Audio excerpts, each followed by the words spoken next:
Halo, nama saya Untung Eusong, orang pula yang trading saham Indonesia. Jadi mohon pengertiannya jika bahasa saya belum fasih. Melalui channel ini disampaikan apa yang saya pelajari di dunia trading. Apakah ada metode swing trading? Downside risikonya terbatas, tapi upside rewardnya terlihat agak jelas walaupun cuannya tidak lebar, tipis.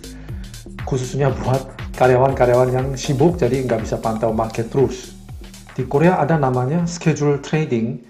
Di YouTube jika kita mencari schedule trading, 일정 매매 dalam bahasa Korea, akan menemukan beberapa video. Emang tidak banyak view-nya, ribuan, ratusan, ada 18.000. Tapi ini adalah metode trading yang benar berfungsi di market Korea. Bahkan ada satu trader juara kompetisi, Kium Sekuritas Korea, ini orangnya menang, kelihatan nggak, 376% di Liga 100 juta won. Itu liga yang minimal 1,2 miliar rupiah baru boleh ikut. Nah, dia mengakui dia juga suka menggunakan schedule trading ini. Nah, kita coba cek pola schedule trading ini melalui contoh-contoh di market Korea, kemudian cari bagaimana bisa dimodifikasi di market Indonesia. Konsepnya seperti ini. Jadwal suatu event diumumkan, kemudian hingga hari acara harga sahamnya naik pelan-pelan dengan ekspektasi acara tersebut. Lalu pada hari H, itu telah menjadi kenyataan, sehingga harga saham lewat puncak, lalu turun dan berubah downtrend. Jadi kalau entry, ketika beritanya telah berlalu dan sepi, baru masuk, biar belinya lebih murah. Nah, satu contohnya saham Korea. Nah, ini adalah saham terkait Presiden Yoon, terpilih bulan Maret tahun 2022 ini di Korea. Setelah calon Presiden Yoon waktu itu mengumumkan kebijakan untuk menghidupkan kembali pembangkit listrik tenaga nuklir, saham ini namanya Bosong Powertech. Dia berbisnis pembangkit listrik tenaga nuklir. Nah, dia mulai naik dengan harapan itu setelah pengumuman itu. Kemudian setelah Mr. Yoon terpilih sebagai presiden pada bulan Maret, harga saham mencapai puncak, terus kemudian berubah menjadi downtrend. Oke, sekarang gimana caranya? Saya contek dari Korea dulu untuk mendapatkan timing untuk masuk. Nah, dua contoh aja deh. Untuk melihat apakah cara ini benar bekerja, cari berita sebulan yang lalu dan bandingkan dengan harga saham saat ini. Nah, ini Blackpink. Nah, kita cari berita Blackpink karena dia comeback bulan Agustus. Nah, ini tentukan minggu pertama dan minggu kedua bulan Juli. Saat itu ada berita tentang comebacknya si Blackpink. Oke, kita ketik Blackpink comeback. Oke, berita itu keluar pada 6 Juli. Nah, di mana agensinya si Blackpink? Mungkin beberapa penggemar K-pop mungkin tahu. YG Entertainment dan anak perusahaannya itu YG Plus. Kabarnya Blackpink akan comebacknya kan di bulan Agustus kan? Oke, ini chartnya YG Entertainment. Nah, saya pernah jelaskan kan, di Korea merahnya itu naik, biru itu turun. Nah, tanggal 6 Juli ketika beritanya keluar, YG Entertainment itu kan lonjak. Sejak itu saham tidak pernah jatuh kan, perlahan pelan-pelan naik hampir 20% selama 1 bulan. Kalau anak usahanya YG Ento yaitu YG Plus gimana? Nah, dia lebih ringan karena market cap-nya hanya separuhnya YG Entertainment, maka dia naik lebih dari 20%. Oke, kemudian contoh satu lagi di saham bidang game di Korea. Di Google rentang waktunya sama, awal bulan Juli, ketik game Agustus launching. Nah, ini ada tanggal 16 Agustus, ada game baru yang launching, nama perusahaannya Comtus. Dia TBK, emiten tercatat di bursa Korea. Nah, ini Comtus kan. Nah, ini beritanya keluar tanggal 5 Juli. Nama gamenya Chronicles, akan launching tanggal 16 Agustus. Nah, ini chartnya Comtus, ya memang dia enggak seheboh kayak Blackpink, tapi setidaknya enggak turun. Terus makin mendekati tanggal rilis, yaitu tanggal 16 Agustus, harga sahamnya kan mulai naik. Tadi tanggal launchingnya kan 16 Agustus kan. Nah, sudah dari tanggal 5 Juli, naik hampir 13%. Naiknya pelan, tapi risiko downside-nya terbatas. Karena ekspektasi dan harapan sampai tanggal 16 Agustus, itu kan jalan terus. Nah, kali ini bagaimana cara menerapkan metode ini ke pasar Indonesia? Mari kita lihat 4 contoh yang saya sudah alami. Ada beberapa saham dikasih cuan dan ada yang terlambat ditemukan, maka tidak trading juga. Pertama, saham Meta. Kata kunci utama dari schedule trading yang saya perhatikan di pasar saham Indonesia adalah rapat umum pemegang saham. Pada sore hari tanggal 4 Juli, ada berita Meta saling membeli 40% jalan tol layang Jakarta Cikampek 2. Itu jalan tol MBZ.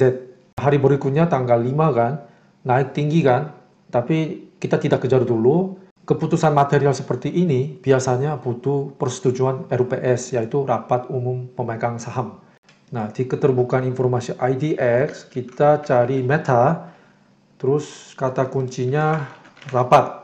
Nah, ada pemberitahuan RUPS luar biasanya di tanggal 1 Juli kan. Oke, kalau kita buka filenya, nah, tanggal RUPS-nya tanggal 9 Agustus ya. Tapi agendanya belum kelihatan. Nah, tanggal 18 Juli baru ada pemanggilan RUPS lagi, kemungkinan besar ada agendanya. Nah, ada agenda kan, agenda RUPS, rencana akuisisi oleh entitas anak perseroan, melakukan transaksi material wajib terlebih dahulu memperoleh persetujuan RUPS. Kita konfirmasi lagi melalui news, nah, rencana Salim Capulok Tol MBZ. Nah, sementara itu Meta berencana menggelar RUPS untuk meminta restu pemegang saham pada 9 Agustus 2022. Nah, karena news ini keluar tanggal 19 Juli, dia naikkan hari itu, kita usahakan tidak kejar di hari yang dikeluarin berita. Nunggu sampai berita berlalu dan sepi. Tapi kalau saya pribadi, masuknya sekitar di sini. Sudah mendekati tanggal RUPS. Lalu jual di tanggal 5, tanggal 8. Memang ya saya kecepatan TP, cuma lumayan bisa lebih tenang karena offside-nya lebih visible dan jelas. Karena ada ekspektasi sampai hari H. Nah, modal rajin aja, cek-cek berita dan keterbukaan informasi. Nah, hari H, tanggal 9, hari H untuk RUPS, harga sahamnya kan turun kan. Apalagi waktu itu agenda penjualan tol itu ditunda karena butuh waktu untuk memenuhi aturan pemerintah katanya. Kemudian Friend, emang Friend banyak news flow selama 1 bulan kemarin. Ada berita Alibaba masuk, private placement, direkturnya beli sahamnya. Tapi di antaranya momentum terakhir yang tersisa adalah IPO Moratel. Karena anak usahanya Friend, dia pemegang saham kedua di Mora.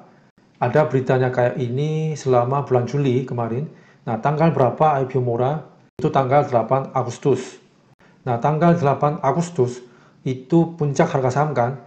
Karena para bahan gorengnya sebagian besar sudah terrealisasi.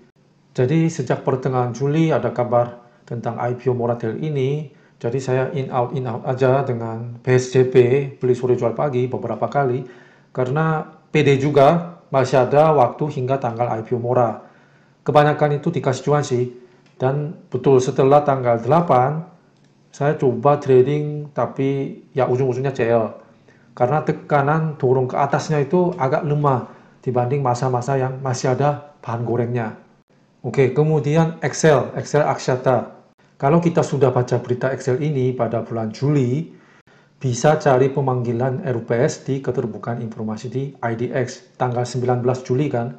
Kalau kita buka filenya, nah RUPS-nya tanggal 10 Agustus.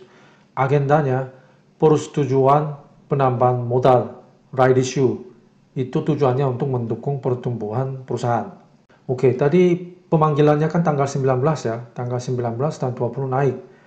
Kita usahakan tidak kejar, tanggal 10 Agustus masih ada waktu, menunggu berita berlalu dan sepi kan.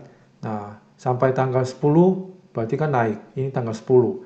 Karena ini bahan gorengnya yaitu momentum, dan level harga saham masih di bawah, jadi sampai hari H, bahkan sampai saat ini naik terus. Ya memang ada faktor lain kayak faktor indeks dan makro juga, tapi engine utama yang digerakin saham itu kan bahan goreng. Ya sayangnya saya pribadi telah menemukan momentum ini, jadi ya nggak masuk, dia naik sampai hari H. Oke, ini pelajaran yang baik. Oke, terakhir, Tower. Nah, Tower ini bahannya tender offer oleh Jarum Group. Nah, kita sudah mengalami kata Jarum atau Salim, nama-nama itu sendiri menjadi bahan gorengnya di pasar saham. Nah, harga tender offer dari Jarum kan 1.300. Nah, jadi keterbukaan informasi, kita cari Tower, kata kuncinya tender. Munculnya tanggal 14 Juli sore kan, berarti beritanya setelah jam market. Oke, tanggal 15 harga saham Tower masih di 1100-an. Berarti sampai 1300 yaitu harga tender offer masih ada upside 15%. Kita sudah lihat di kasus The Big, ya kompetitornya Tower, dia juga bulan lalu tender offer kan. Nah, The Big tender offer dengan harga 3.200. Offeringnya start bulan Juni tanggal 22 sampai tanggal 22 bulan Juli, selama 1 bulan. Nah, kita sudah lihat dia naik sampai tanggal masa offeringnya selesai, naiknya sampai dengan harga 3.200, yaitu sama dengan harga tender offer. Nah, kalau Tower, saya sendiri tidak dapat barang karena terlalu greedy untuk belinya lebih murah, nunggu dia koreksi dalam di bawah 1100-an, tapi ya barang bagus memang nggak mau turun harganya.